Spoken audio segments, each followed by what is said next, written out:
नमस्कार। आज हम फलादेश के नियम को समझेंगे। यह भारतीय वैदिक ज्योतिष संस्थानम वाराणसी द्वारा प्रस्तावित ज्योतिष विद्या विशारद पाठ्यक्रम के चतुर्थ पाठ के संबंध में है कि जितने भी नियम हैं, उपनियम हैं, इनके बारे में हम लोगों ने चर्चा कर लिया। अब उन नियमों को सरलीकृत करके, जैसे हमारे पास कोई कुंडली आए तो कैसे उन नियमों का समायोजन करना चाहिए। और सच पूछिए तो विद्यार्थी गणों या प्रारंभिक जितने ज्योतिष के अध्ययन करता है, उनको यहाँ पर समस्या आती है कि उनके पास कुंडली तो आ जाता है, लेकिन उसको समझ रहे होते हैं, फल कैसे बताना है ये थोड़ा उनके लिए दुष्कर कार्य हो जाता है। अब उसको मैं एक एक करके जितने वीडियोस बनाते जाऊंगी और उसमें आपका काम बनता जाएगा। अब सर्वप्रथम करना क्या है कि एक चीज़ जो ध्रुव नियम हैं उनको हमें समझना होगा। बहुत ही सरल माध्यम से मैं आपको समझाने का प्रयास करने जा रही हूँ, और अभी जो मैं बताऊंगी उनको आप लिखें, वो बहुत आवश्यक है। उसको लिख लीजिए। क्या सबसे महत्वपूर्ण कि ये जो केंद्र होता है, केंद्र भाव, क्या आज भाव परिचय के संबंध में लेके चलूंगी। केंद्र मतलब प्रथम भाव, चतुर्थ भाव, सप्तम भाव और दशम भाव। यह देखिए, प्रथम, चतुर्थ, सप्तम और दशम, इनके बारे में एक बहुत ही विशेष फल होता है कि जब कोई भी ग्रह जब इस भाव के स्वामी होते हैं, केंद्र भाव के, तो वह अपना समफल देने लगते हैं। इसको क्या समझना चाहिए? यदि केंद्र का स्वामी पापी है तो वह पाप फल त्याग देगा। यदि केंद्र का स्वामी शुभ ग्रह है तो वह शुभत्व त्यागेगा, यानी सम की तरफ चलेगा। इसका अर्थ यह कभी मत लगा लीजिएगा कि शुभ ग्रह अशुभ हो जाएंगे और पापी ग्रह शुभ हो जाएंगे। ऐसा नहीं करना है। इसका सीधा मतलब कहिए कि जब भी कोई ग्रह केंद्र भाव यानी 1, 4, 7, 10 के स्वामी होते हैं तो वह समावस्था में आ जाते हैं, तो वो फल किसका देंगे? फल देंगे अपनी दूसरी राशि का। उनकी दूसरी राशि कहाँ स्थित है उसी के अनुसार वो फल उनके अंदर शुभत्व अथवा पापत्व आता है। और जो ग्रह इसमें लाभ क्या होता है कि जब कोई पाप ग्रह तथा कथित शनि, मंगल, राहु, केतु के संबंध में ये होता है कि भाई अगर वो केंद्र के स्वामी हैं तो उनके पापत्व में समता आ जाती है, वो उतने खुल के पापी नहीं बनते हैं। यदि उनकी दूसरी राशि किसी अशुभ स्थान पे है तब वो पाप होंगे। प्रारंभ में केंद्रेश होने से उनको पाप दोष कम हो जाता है। ये बहुत बड़ा नियम है, इसको अपने ध्यान में रखना है। दूसरा एक ध्रुव नियम और है ज्योतिष में। ये जो त्रिकोण भाव होते हैं, 5वां और 9वां भाव, इसके स्वामी सदैव शुभ फल करते हैं। इसके स्वामी जो भी होंगे, जहां से भी संबंध बनाएंगे, जहां भी उपस्थित होंगे, उनमें शुभता आएगी। शुभता अशुभता का सीधा कहिएगा कि अच्छा फल मिलेगा। अच्छा फल की सीमा और मर्यादा ये है कि जो भी सूर्यादि नवग्रह हैं उनसे संबंधित अपने कार्य क्षमता के अनुसार, गुणवत्ता, गुण, दोष, चरित्र के अनुसार उनका फल होगा। एक बात। दूसरी बात, अब क्या करते हैं कि जो ये 6ठे, 8वें और 12वें भाव के स्वामी होते हैं, ये सदैव अशुभ फल देते हैं।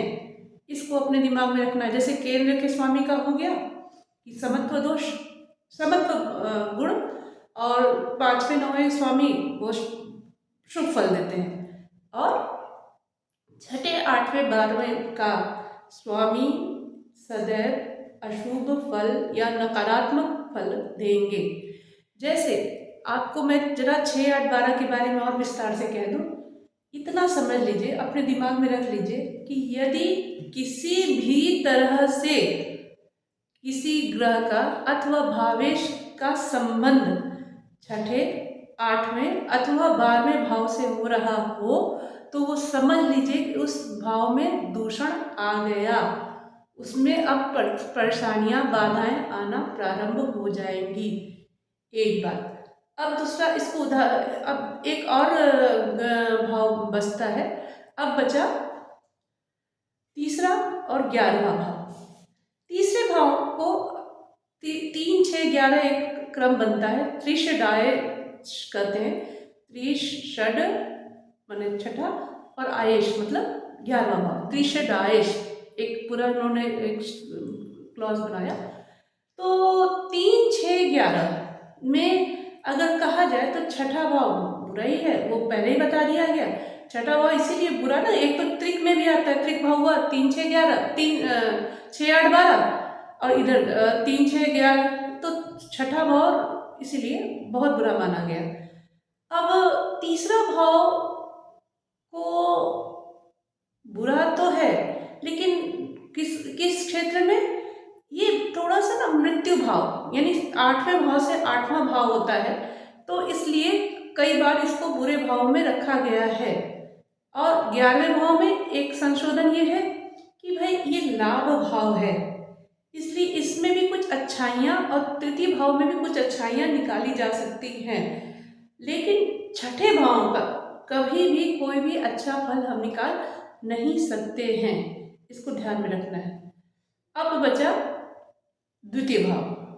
द्वितीय भाव को और 12वें भाव को, ये जैसे ये, क्योंकि द्वितीय भाव मारक भी माना गया है, और एक विशेष बात है, द्वितीय भाव का जो स्वामी होता है वह सम हो जाता है, तो फल कैसे देता है, वो अपने दूसरी राशि के अनुकूल, अथवा दूसरी राशि नहीं है तो समत्व दोष और कई संभावनाओं को लेते हैं, क्योंकि सारे ग्रहों का अलग अलग अपना वैचारिक दृष्टिकोण है, कई उनकी स्वभाव है, परिस्थिति है, उसको देखना पड़ता है।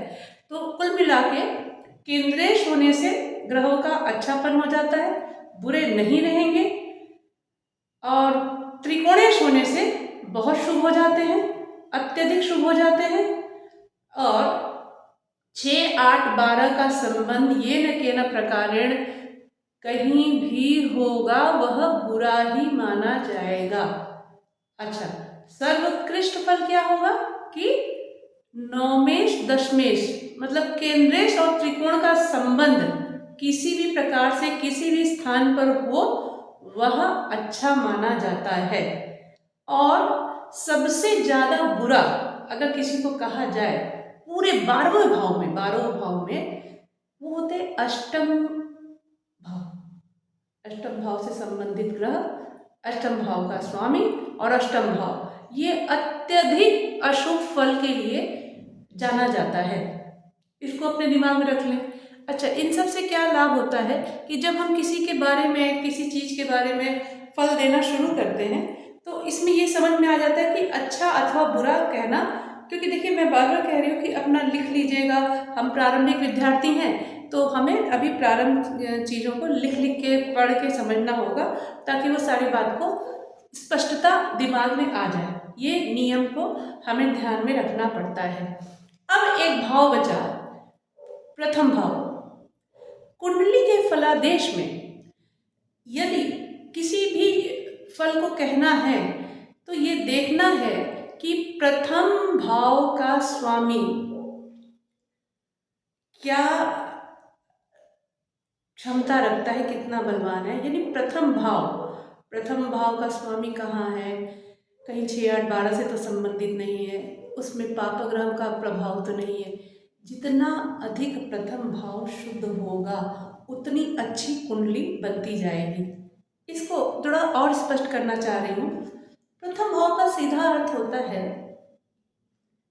कि पात्र, वेसल, कि ये जो पात्र है इसके अंदर कितनी क्षमता है विभिन्न प्रकार की परिस्थितियों को अपने अंदर समावेश करने का। मैं एक उदाहरण दे दूं, जैसे कि गर्म घी रखने के लिए धातु अथवा शीशे का पात्र हमें रखना होगा, उसमें भी धातु का पात्र। जल के लिए अन्य पात्र, किसी और वस्तु के लिए अन्य पात्र एक रखते हैं ना। तो यदि किसी का लग्न भाव बहुत ही मजबूत है तो वो पक्का है उसके जीवन में सभी प्रकार के जो शुभ अशुभ फल होंगे उनको उसको अंदर क्षमता रहेगी झेलने की, और उसको वो पूरा समझते हुए वो आगे बढ़ता है। प्रथम भाव के संबंध में यदि पूरी कुंडली को सही फल बताना है तो प्रथम भाव के षड बल का ध्यान अवश्य रखना चाहिए। और अगर प्रथम भाव जितने अधिक शुभ ग्रहों से, शुभ भावेशों से संयुक्त है अथवा प्रथम भाव का स्वामी शुभ ग्रहों, शुभ भावों में है, तो समझ लीजिए कि यह जातक अच्छी विषम परिस्थितियों के बाद भी वो अच्छी सफलता प्राप्त करेगा। इसलिए सर्वप्रथम हम प्रथम भाव लग्नेश को देखेंगे, असेंडेंट को देखेंगे, जो भी भाषा समझे, तो क्या होगा कि ये समझ में आ जाता है कि आगे आने वाली अच्छी और बुरी परिस्थितियों में यह जातक कितना सर्वाइव या कितना इसके अंदर क्षमता है इस परिस्थितियों को समावेश करने का अपने अंदर। तो जब तक प्रथम भाव को, अगर प्रथम भाव में षडबल पूरा का पूरा षडबल है तो समझ लीजिए फिर ये बहुत ही सफल कुंडली बनेगा। और ये भी बात है कि पांचवा नौवां भाव का भी संबंध है, तो लग्नेश के संबंध में ये बात हम लोग बहुत ध्यान रखते हैं। और दूसरा अष्टमेश, इसी की तुलना में अष्टमेश बहुत बुरा है, बहुत बुरा है। जितना अधिक अष्टम भाव का संबंध चीज़ों से बनेगा।